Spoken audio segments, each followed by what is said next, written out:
National VIPs, President and Commander-in-Chief, Armed Forces of the Philippines, is Rodrigo Roa Duterte.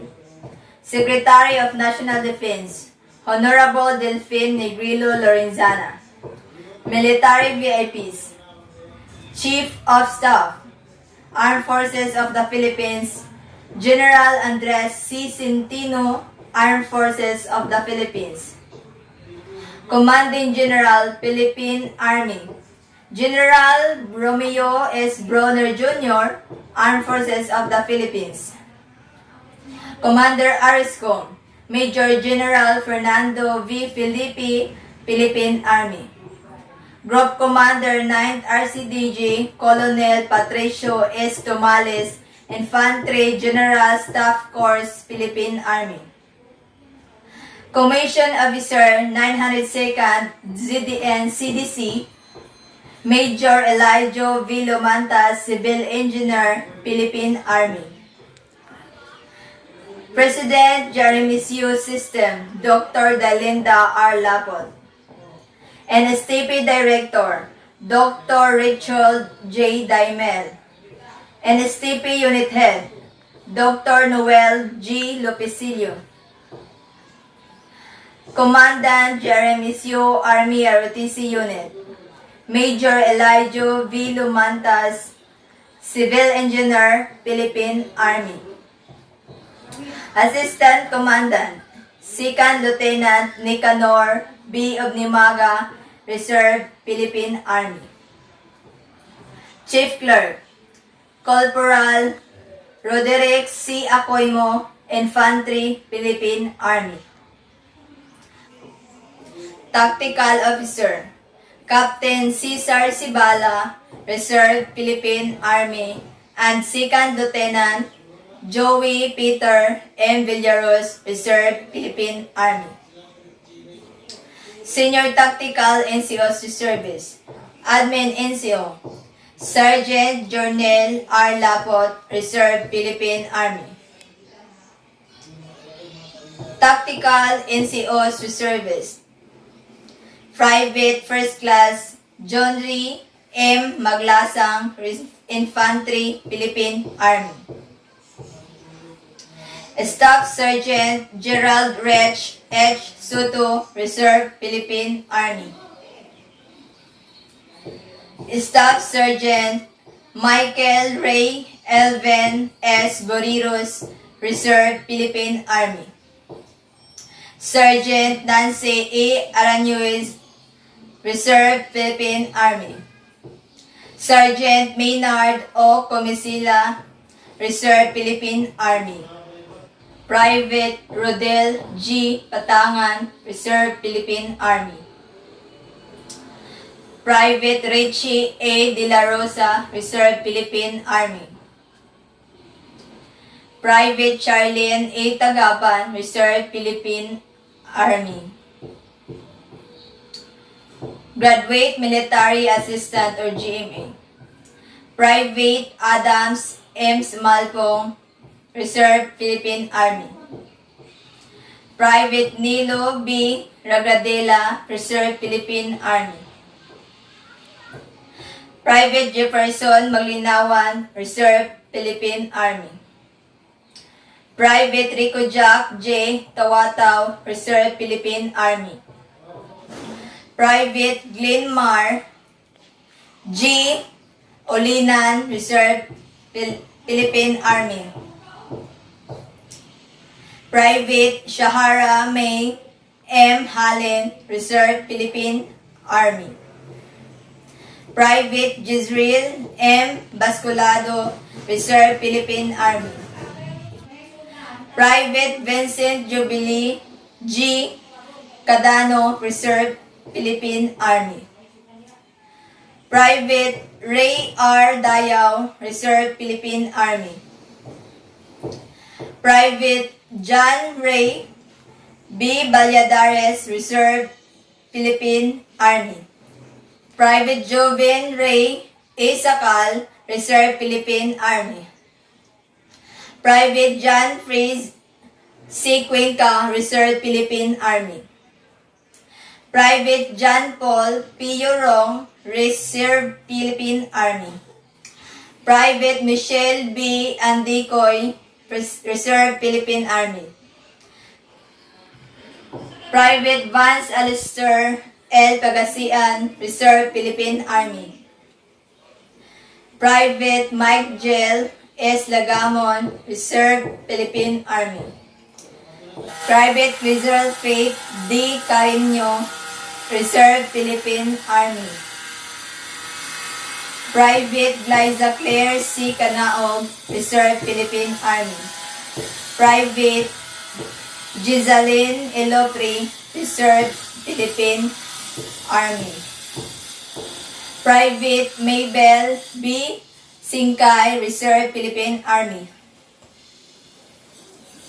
Brigade Corps Commander Cadet Lieutenant Colonel G.P. Montederamos, ROTC First Class. Exo-Disciplinary Officer Cadet Lieutenant Colonel Roderick L. Cadorna, ROTC First Class.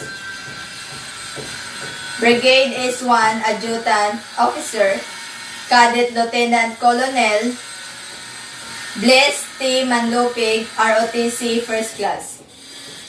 Brigade S2 Intelligence Officer Cadet Lieutenant Colonel Ronel V. Bailon, ROTC First Class.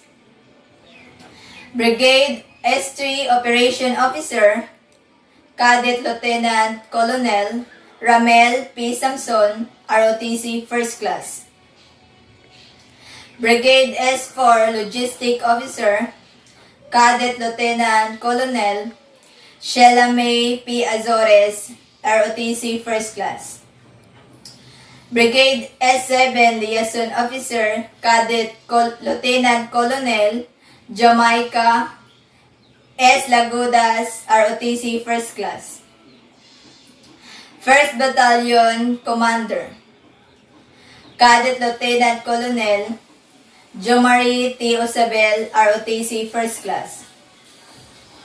2nd Battalion Commander Cadet Lieutenant Colonel G. Ford G. Ferrigora, ROTC First Class.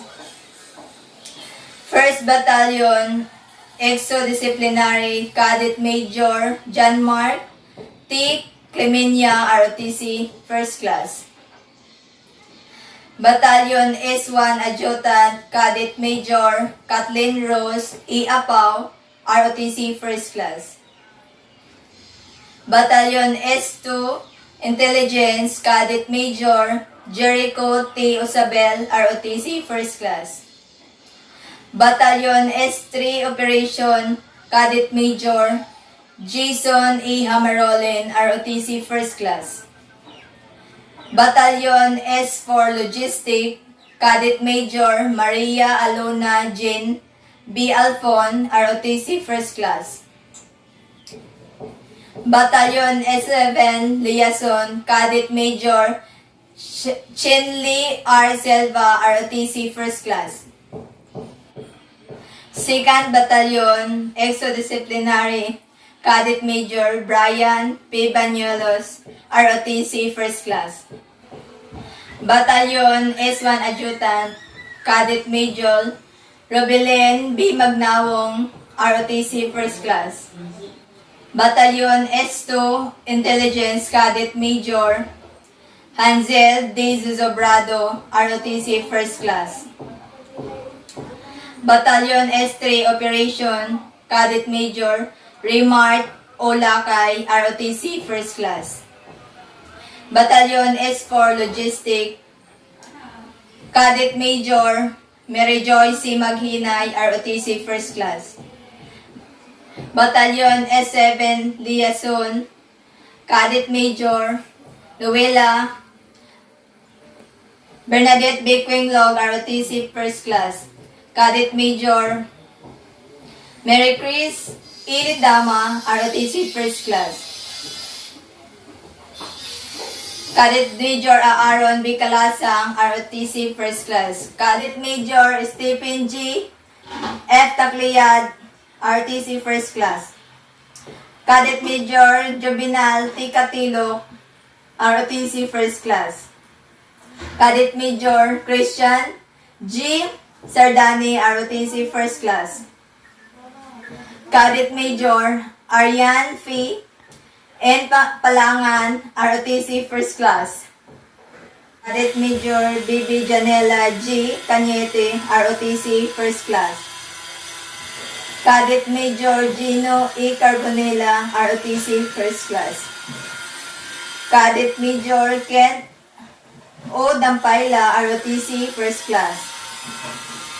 Cadet Major Rimart S. Anyo, ROTC First Class. Cadet Major Brittany D. Agit, ROTC First Class. Cadet Major Igman C. B. Cabanag, ROTC First Class. Cadet Major Mark Jill L. Preciso, ROTC First Class. Cadet Captain Lester V. D. Ikaw, ROTC Second Class. Cadet Captain Richard S. Zamoras, ROTC Second Class. Cadet Captain Joseph B. Millar, ROTC Second Class. Cadet Captain Arwen B. Palomares, ROTC Second Class. Cadet Captain Aurelio L. Flores Jr., ROTC Second Class. Cadet Captain Kent Roel F. Maghanoy, ROTC Second Class. Cadet Captain Rowen Vincent E. Sumandurang, ROTC Second Class. Cadet Captain Jefferson N. Makiling, ROTC Second Class.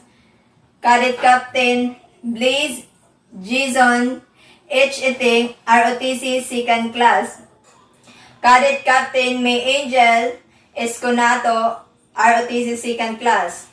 Cadet Captain Raymond B. Bimos, ROTC Second Class. Cadet Captain John Kenneth B. Deserdo, ROTC Second Class. Cadet Captain Jonathan B. Gumanan, ROTC Second Class. Cadet Captain Kevin M. Delicano, ROTC Second Class. Cadet Captain Lenji Kyle Escobaco, ROTC Second Class. Cadet Captain Lovell Jill Tim Maginsay, ROTC Second Class. Military Professionalism. Men who adopt the profession of arms submit their own free will to the law of perpetual constraints of their own accord. They reject the right to live where they choose, to say what they think, to dress as they like. From the moment they become soldiers, it needs but an order to settle them in this place, to move them to that, to separate them from their families and dislocate their normal lives. In the world of command, they must rise, march, run, endure bad weather, go out without sleep or food, be isolated in some distant post, work until they drop. They have ceased to be the master of their own fate. They drop on their tracks. Their ashes shall be scattered in the four winds. That is all part of the parcel of their job. Pledge of loyalty. If you work for a man, in heaven's name, work for him, speak well of him, and stand by the institution that he represents. Remember, an ounce of loyalty is worth a pound of cleverness. If you must growl, condemn, and internally find fault, why not resign your position? And when you are in the outside, then to your heart contents. But as long as you are a part of this institution, do not condemn it. If you do, the first high winds that comes along will blow you away. And probably, you'll never know why. Military courtesy. An act of politeness, civility, and respect that a personnel in a military organization accord to one another. Military discipline. It is a state of order and obedience and assisting with it to command. Military leadership. It is the process of influencing men in such a manner as to accomplish the mission. Military secrecy. What you see, what you hear, when you leave it here. Salute is the highest form of courtesy. 11 general orders. To take charge of this post and all government property in view. To walk my post in a military manner, keeping always on alert and observing everything that takes place within sight or hearing. To report all violation of orders I instructed to enforce. To repeat all calls from post more distant from the guardhouse than my own. To quit my post only when properly relieved. To receive, obey, and pass on the sentinel who relieves me all orders from the commanding officer of the day, and non-commissioned officer of the guard only. To talk to no one except in line of duty. To give the alarm in case of fire or disorder. To call the commander of the guard in any case not covered by instruction. To salute all officers, colors, and standard not case. To be especially watchful at night and during the time of challenge of person on or near my post, and to allow no one to pass without proper authority.